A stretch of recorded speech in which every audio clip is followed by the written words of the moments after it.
welcome, welcome. This is 5 Question Friday, Sretan Petak. I am Sarah of Expat in Croatia, and every Friday at 5 o'clock Croatia time, I answer 5 questions from people who have sent them in on Facebook, Instagram, Twitter, LinkedIn, expatincroatia.com, email, my consulting sessions, and people who slip them under my door. So I've got 5 great questions for you. My background is different today. If you have noticed, I am in Zadar. I'm at my friend's house. One of them is in the room. You want to say hi?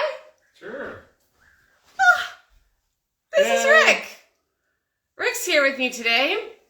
So I actually met Rick and Maya, his partner, through Expat in Croatia a few years ago. So yeah, I've met so many nice people through this job. It's really amazing.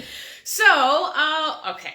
So I'm in Zadar for this weekend, and then Sunday I go to Zagreb for a business trip. I'm super excited about that. So when I was in Bucharest in October for that diplomatic event, if you remember, I met a gentleman who is the honorary consul from Romania to Croatia, although he grew up in Split, and he invited me to come to Zagreb and meet this association of American businesses that do business in Croatia. So I'm going to be meeting with them on Tuesday, which is super exciting. Can't wait for that. I saw a bunch of fans this last week. So I want to give a shout out to everybody who I happened to meet in person this last week. Celine and Paul and Dan and Belinda and Rosalie. It was so super cool to run into all of you guys this past week in person in Split. So yay.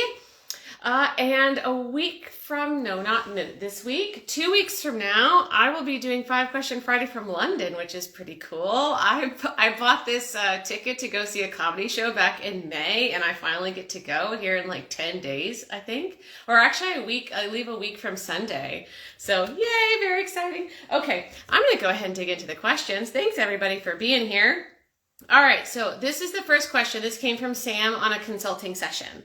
Do you need to get baptized to get citizenship?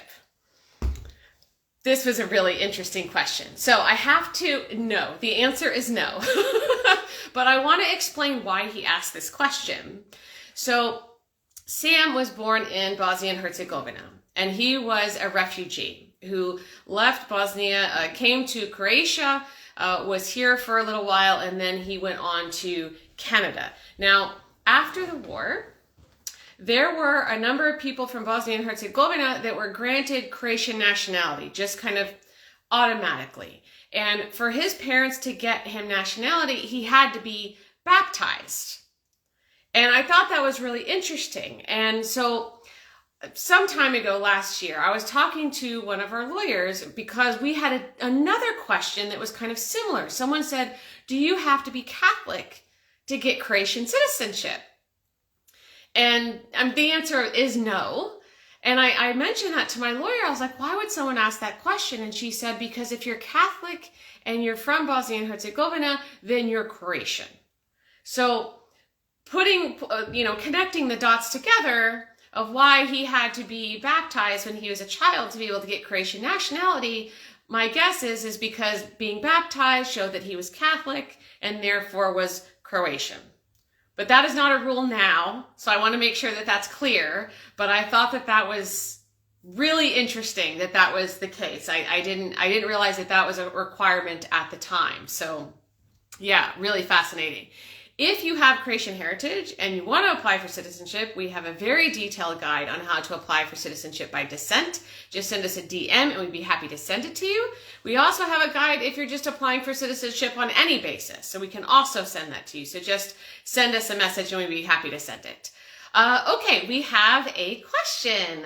I'm living in Novska, Croatia, working here just started this month. After how many years can I get Croatian citizenship? So if you're just here and you're working, you first have to get permanent residence, which you can qualify to apply for that after 5 years. And then after that, you have to wait 8 years. So you need to have 8 years of continuous residence and hold permanent residence. And then you can apply for Croatian nationality. But in that case, you do have to give up your other nationalities. Okay. We have one other question. I'm from Nepal and now I'm working in Croatia on a work permit. My contract is till November 2023. What if I don't work in Croatia till November and move to some other Schengen country for work and stay? So When you are living in Croatia based on a work permit, that work permit is tied to your job. So if you quit your job, then you lose your work and residence permit in Croatia. You're then going to have to get a new work and residence permit through some other job in some other country if you decide to move someplace else. But just having a work permit in Croatia does not mean that you can then go and work in some other Schengen country. Thank you for the question. All right.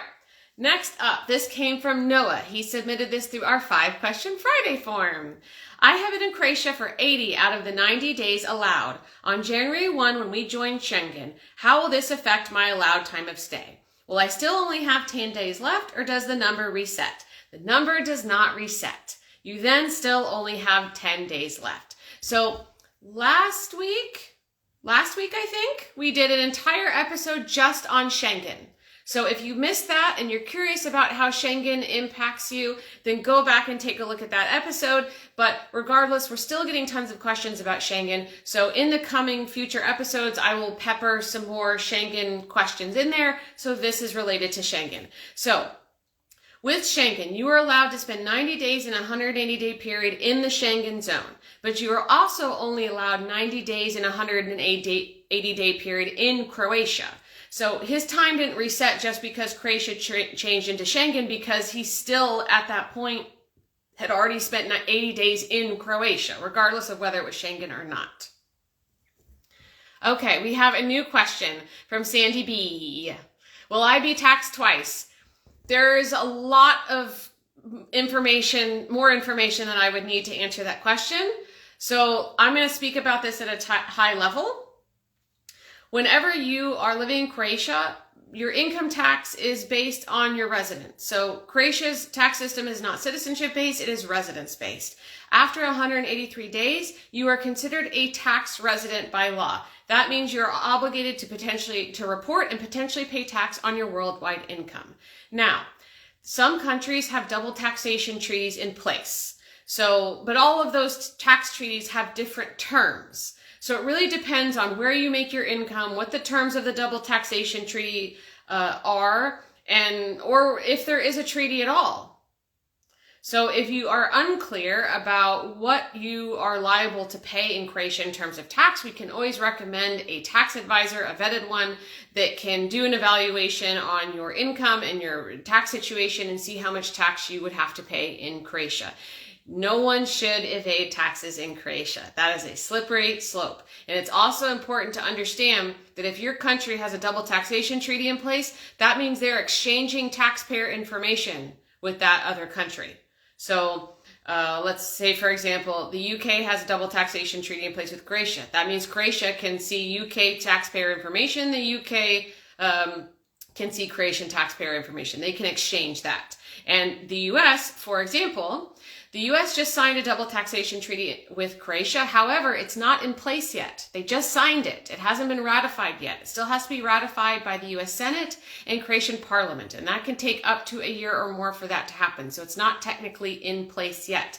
But once it is in place, the United States will be able to see Croatian tax information, and Croatia will be able to see U.S. tax information. So all of the Americans out there who have not been reporting their American income to Croatia, you should be, and if you're not, you should really consider starting to do that, because once that treaty is in place, each country can catch you, and you don't want that to happen. So thank you so much, Sandy B. If you have any more specific questions, just send us a DM. Okay, next, this came in from Simon on a consulting session that I had with him this past week. I'm trying to apply for a digital nomad visa. The company I work for is based in Lithuania. I do not have a guarantor that is of Croatian nationality, which is part of the application form I need to fill in. How would I, as a foreigner, apply for a digital nomad permit without having a Croatian guarantor? So I want to give you a little bit of background. So Simon is a South African citizen. South African nationals need to have an entry visa to enter Croatia. So I want to make sure, I feel like I have to, I know this is something I say a lot, and I want to make sure that I include this context because it's important. In Croatia, you have a visa, which is for short stays, like for tourist or business purposes, and then you have residence permit. That's when you're actually living in Croatia. Those two things are different, okay? So Croatia doesn't have a digital nomad visa, it has a digital nomad residence permit. So the reason I'm making that distinction is because this is about an entry visa to enter Croatia. So he wants to get a digital nomad permit, but he also requires an entry visa to get into Croatia. So usually when you are applying for an entry visa to come in as a tourist or for business purposes, you have to have a guarantor, some kind of Croatian in Croatia who is like, yes, this person is coming for some kind of stated purpose. So in this situation, that's not needed. And this is the reason why. There are 3 different kinds of entry visas. One is for air transit. That's an A visa. That's just when you're, transiting through an airport. There's a C visa, which is for tourism or business purposes, and that requires a guarantor. That's when you're just coming for a short stay. And then there's a third kind called a D visa. This is a long-term visa. The purpose of this visa is for when people who are applying for a residence permit abroad and they're approved, but they need an entry visa to get into Croatia so that they can claim that permit. So in Simon's case, he needs a D visa to be able to enter Croatia after he's approved for the digital nomad permit, and the D visa does not require a guarantor because his purpose, the reason he's in Croatia, is because he has been approved for the digital nomad permit. So it's not necessary in this case. Thank you so much, Simon. All right, so next. This came in on Instagram from hc.curious. Is anything added to the drinking water in Croatia during water treatment? No, there isn't. So I can't speak to other countries, but in the United States, they add fluoride to the water, which I don't understand why, because fluoride has not actually been FDA approved for anything other than topical treatment. But I'm guessing that this person might be from America or from another country where they add stuff to the water. So we do have a post on the quality of tap water in Croatia, and if you'd like to see that, send us a DM. I'd be happy to share it with you. But Andrea, our colleague, did some additional research to find out if anything is added to the water during the water treatment process, and the answer is no. So Croatia is very proud of its drinking water. It is very, very clean. However, the pipes in many places suck. So that's something to keep in mind. I mean, water can be as godly pure as is possible, but if you stick it in dirty old pipes, it's no longer clean. So the first building that I lived in was illegally built, and it had terrible pipes, and I had a water filter, and there's this big nasty rusty sludge that would come out of the pipes in the water. It was horrible. The second building I lived in was not as bad, and then the third building I lived in, which was not illegally built, now it's okay. But it really just depends. It depends on the pipe. So we go into that in a lot more detail in our post. So send us a DM if you'd like to see that. Okay, next is, is this for me? Ah, yes. Oh, this is our last question. Oh, wow, we really ran through those. This is a question that I had. Can you register a car with a steering wheel on the opposite side? So we have a lot of UK people who come to Croatia to live, and they have a car with the steering wheel on the opposite side.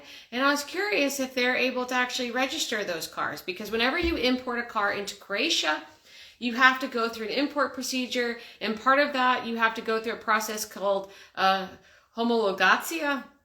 Oh, I'm so glad I said that okay. But essentially, it's like an initial inspection of the car.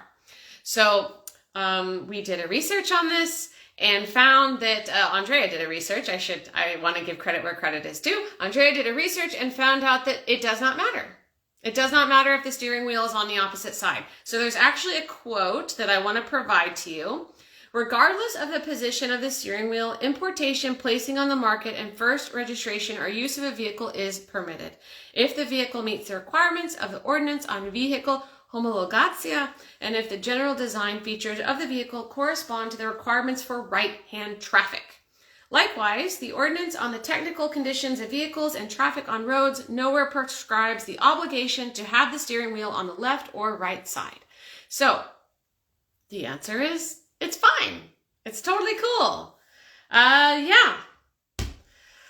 I drove on the other side of the road in South Africa, and I was surprised because I was thinking Dutch colony, And then I got there and I was like, oh, no, the Brits won. So I had already planned to rent a car and I was totally freaked, but I did it anyways. And like the second day that I was there, I woke up and my whole stomach was so sore because I was clenching so much because I didn't want to kill me and my friend when I was driving around in Cape Town because I just wasn't used to driving on the other side of the road. But I made it and now I'm here today. So clearly it all worked out. Hey, Kathy. Did you use the chilies I gave you? I will be in the States soon and can't get more. I have not yet. I'm not sure what to do with them. So, okay, Kathy, oh, dearest Kathy, she gave me this freeze-dried package of hatch chilies, which hatch chilies are this wonderful, beautiful strain of chili that comes from New Mexico. They're excellent, and I haven't known what to do with them. And I feel like I struggle with that a lot because I've been here so long, there's a lot of things that I've just learned to do without. And then once I actually get them in my hands, I'm just kind of paralyzed and I don't know what to do. Like, for example, cilantro. I used to buy like giant batches of cilantro at the supermarket like every week and I would just devour it.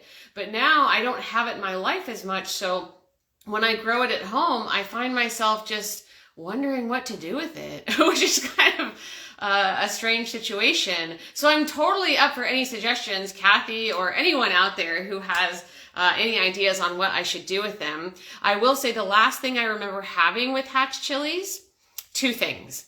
So my godmother, every year, she makes hatch chili and cranberry sauce, which is so good. Oh, Rick's making a face. He's like, what's happening? Oh, it is delicious. It is super, super delicious. In fact, I have a jar at home in my pantry.